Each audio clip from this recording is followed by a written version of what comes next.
नमस्कार विद्यार्थी मित्रांनो, पुन्हा एकदा स्वागत आहे आपल्या लाडक्या ड्रीम जॉब या चॅनलवर.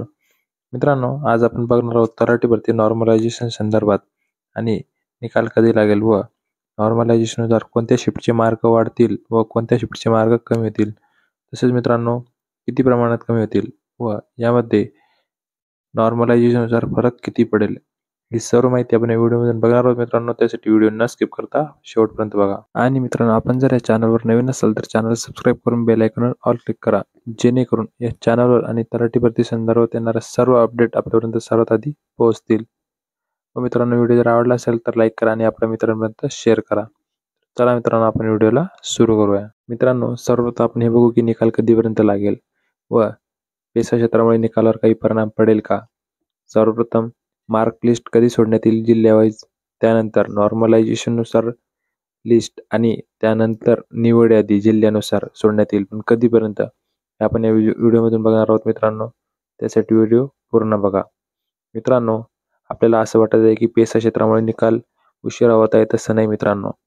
5 तारखेला सुनावणी होती, ती झाली नाही म्हणून 6 तारखेला मित्रांनो सुधारित आन्सर जाहीर झाली होती व त्यानंतर सुधारित आन्सर मित्रांनो त्यामध्ये असलेल्या चुका त्यांनी सुधारून पुन्हा एकदा GR प्रसिद्ध केला व ज्यामध्ये त्याच्या चुका होत्या 5 क्वेश्चनचे ऑप्शन चेंज केले व 2 क्वेश्चनचे सर्वांना मार्क दिलेले. ते प्रोसेस चालू होती, ती आता संपूर्ण झालेली आहे. आता मित्रांनो आन्सरकीमध्ये काही बदल होणार नाही, त्यामधील सगळ्या चुका दुरुस्त झालेल्या आहेत. आता मित्रांनो येत्या आठवड्यात 7 ते 8 दिवसापर्यंत जिल्ह्यानुसार मार्क लिस्ट सोडण्यात येईल मित्रांनो. त्यानंतर याचिकाच्या दिवशी म्हणजे 9 तारखेला जर निकाल आपल्या बाजूने लागला तर 10 ते 15 या तारखेपर्यंत मित्रांनो नॉर्मलायझेशन होऊन जिल्ह्यानुसार मार्क लिस्ट सोडण्यात येईल व त्यानंतर निवड यादी लागेल मित्रांनो. मित्रांनो, ज्यांचे निवड यादीमध्ये नाव आहे किंवा ज्यांचे सिलेक्शन झालेले आहे त्यांना 26 जानेवारीपर्यंत जॉईनिंग लेटर भेटेल मित्रांनो व तलाठीची झालेली एक्झाम संपूर्ण पार पडेल. पण मित्रांनो, जर 9 तारखेला सुनावणी होऊ शकली नाही, ज्याप्रमाणे 5 तारखेला सुनावणी झालीच नाही, त्याचप्रमाणे जर 9 तारखेला सुनावणी झाली नाही मित्रांनो, तर एखाद्या वेळेस पुढील तारीख भेटेल व फक्त 10 ते 15 तारखेपर्यंत नॉर्मलायझेशन मार्क सोडण्यात येईल. निवड यादी किंवा जॉईनिंग लेटर काहीच भेटणार नाही मित्रांनो, जोपर्यंत पेसा क्षेत्राचा निकाल लागत नाही. पण मित्रांनो, जर सुनावणी झाली तर एकतर आपला नॉन पेसावाल्यांचा निकाल लागेल, फक्त पेसा क्षेत्राचा निकाल राखीव ठेवण्यात येईल मित्रांनो व सगळी प्रोसेस 26 जानेवारीपर्यंत पार पडेल मित्रांनो. त्यामुळे त्यामध्ये टेन्शन घ्यायचे काहीच कारण नाही मित्रांनो. जर सुनावणी झालीच तर 26 जानेवारीपर्यंत सर्व निकाल लागून मोकळे होतील मित्रांनो. व मित्रांनो, सर्वात महत्त्वाचं म्हणजे नॉर्मलायझेशनमध्ये मार्क वाढतील का, किती प्रमाणात वाढतील आणि हायेस्ट मार्कवाल्यांचं काय होईल, कमी होणार का वाढणार. तर मित्रांनो, त्यामध्ये टेन्शन घ्यायचे काहीच कारण नाही. तुमची जर शिफ्ट हार्ड असेल आणि तुम्हाला जर मार्क कमी असतील, 140, 145, 146, 150च्या आसपास जर मार्क असतील मित्रांनो, तुमची शिफ्ट खरंच हार्ड असेल तर तुमचे मार्क वाढतील, 10 ते 15 मार्क सुद्धा वाढू शकतात मित्रांनो. त्यामध्ये टेन्शन घेऊ नका, कारण तुम्हाला मार्क कमी असतील तर आपण आता बाद झालो असं काही नाही मित्रांनो. एखाद्याला शिफ्ट सोपी असेल व त्याला जास्त मार्क आहेत, तुम्हाला कमी आहेत, तर टेन्शन येत असेल की आता त्याचं सिलेक्शन झालं, आपलं होणार नाही, असं काहीच नाही मित्रांनो. तुमची शिफ्ट खरंच हार्ड असेल, खरंच तुम्हाला तुमच्या शिफ्टचे हायेस्ट स्कोअर प्रमाणे तुमचे जर मार्क असतील तर त्या ठिकाणी तुमचे मार्क वाढतील मित्रांनो. आणि मित्रांनो, तुमची शिफ्ट सोपी असेल, तुम्हाला 168, 170, 176 पर्यंत मार्क असतील, तर तुम्ही सुद्धा काळजी करू नका. कारण आता असंच वातावरण झालेलं आहे की ज्यांचे मार्क जास्त आहेत, 180, 176 पेक्षा आसपास मार्क आहेत, त्यांचे मार्क कमी होतील. तसं काही नाही मित्रांनो, तुमचे मार्क कमी होणार नाही. झालेच तर 1 किंवा 2 मार्क कमी होईल मित्रांनो, पण त्याच्यात तुमचे मार्क वाढणार सुद्धा नाही. 0.5, 0.10, 0.20, 40 असेच मार्क वाढणार मित्रांनो. त्यापेक्षा जास्त तुमचे मार्क सुद्धा त्यामध्ये वाढणार नाही. मार्क फक्त कमी होतात मित्रांनो, जर तुमचे मार्क शिफ्ट ॲव्हरेजपेक्षा मार्क कमी असतील तर त्या ठिकाणी तुमचे मार्क कमी होतात. जास्त मार्कवाल्यांचे मार्क कमी होत नाही मित्रांनो. ज्यांचे मार्क कमी असतील त्यांना तुमच्या बरोबर एवढे मार्क भेटतात व त्यांचे निवड यादीमध्ये नाव येते मित्रांनो. शिफ्ट हार्ड असेल, खरं शिफ्ट हार्ड असेल तर त्याचे तुमच्या एवढे मार्क होतील व निवड यादीमध्ये त्यांचे सुद्धा सिलेक्शन होईल, पण तुमचे मार्क त्या ठिकाणी कमी होणार नाही मित्रांनो. मित्रांनो, नॉर्मलायझेशनमध्ये फक्त न्याय होतो, अन्याय होत नाही मित्रांनो. तुम्हाला जास्त मार्क असतील तर तुमचे 20-25 मार्क कमी होतील. एखाद्याला 170 मार्क आहेत, त्याचे 30 मार्क कमी होऊन 140 वर येईल व त्याचे नाव निवड यादीमध्ये येणार नाही, असं होत नाही मित्रांनो. कमी मार्क असलेल्यांना त्या प्रमाणात मार्क वाढून भेटतात व निवड यादीमध्ये त्यांची सिलेक्शन होते मित्रांनो. आणि नॉर्मलायझेशन होऊन जिल्ह्या वाईज निवड यादी लागणार आहे मित्रांनो.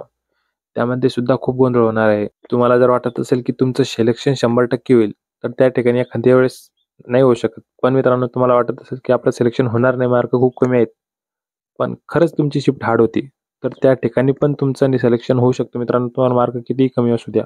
त्यामुळे मित्रांनो, नॉर्मलायझेशन होईपर्यंत टेन्शनही घेऊ नका आणि जास्त हवेत पण उडू नका की आपल्याला मार्क चांगले आहेत, आपलं सिलेक्शन 100% होईल. त्यामध्ये खूप मोठा गोंधळ होणार आहे मित्रांनो. बघा, अनएक्सपेक्टेड होणार आहे सगळं.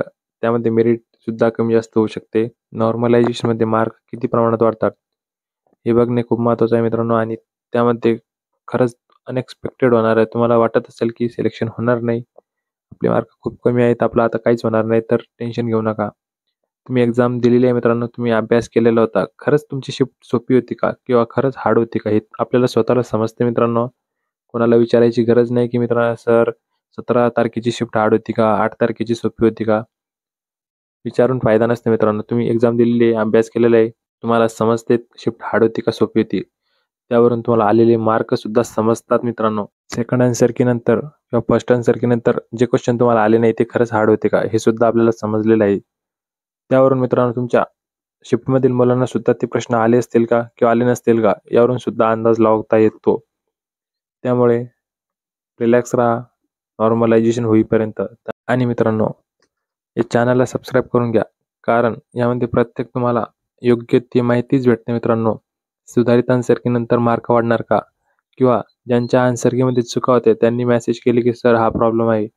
मी एक व्हिडिओ बनवला होता, व्हिडिओ तुम्ही बघू शकता मित्रांनो. त्याची बघायची काही गरज नाही सध्या. त्यामध्ये ज्या मुलांनी ऑब्जेक्शन क्वेरीज टाकली होती त्यांना त्यांचे मार्क वाढून भेटलेले मित्रांनो.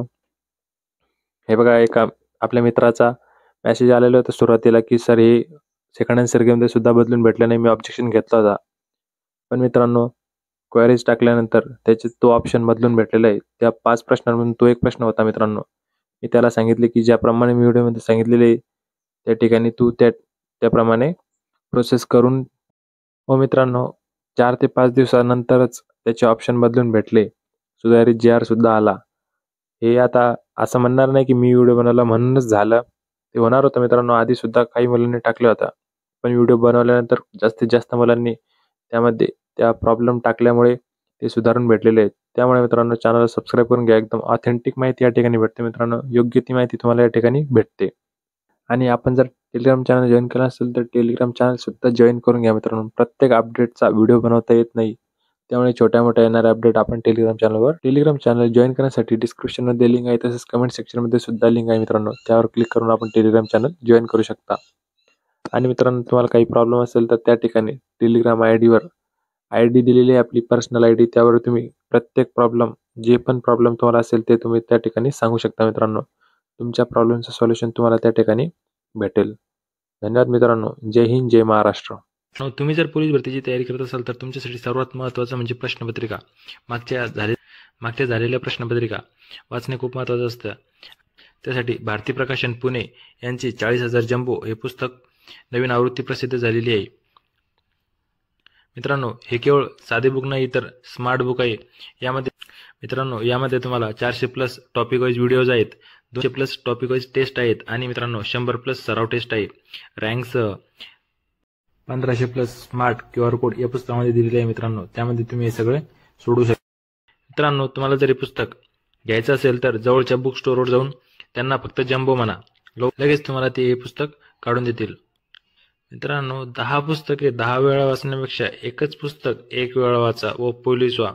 हा पुस्तक खूप महत्त्वाचा आहे मित्रांनो. यामध्ये 2004 पासून तर 2023 झालेल्या सर्व प्रश्नपत्रिकांचे सखोल विश्लेषण दिलेले आहे. हे तुम्हाला पोलीस भरतीची तयारी करत असताना खूप महत्त्वाचं ठरेल मित्रांनो.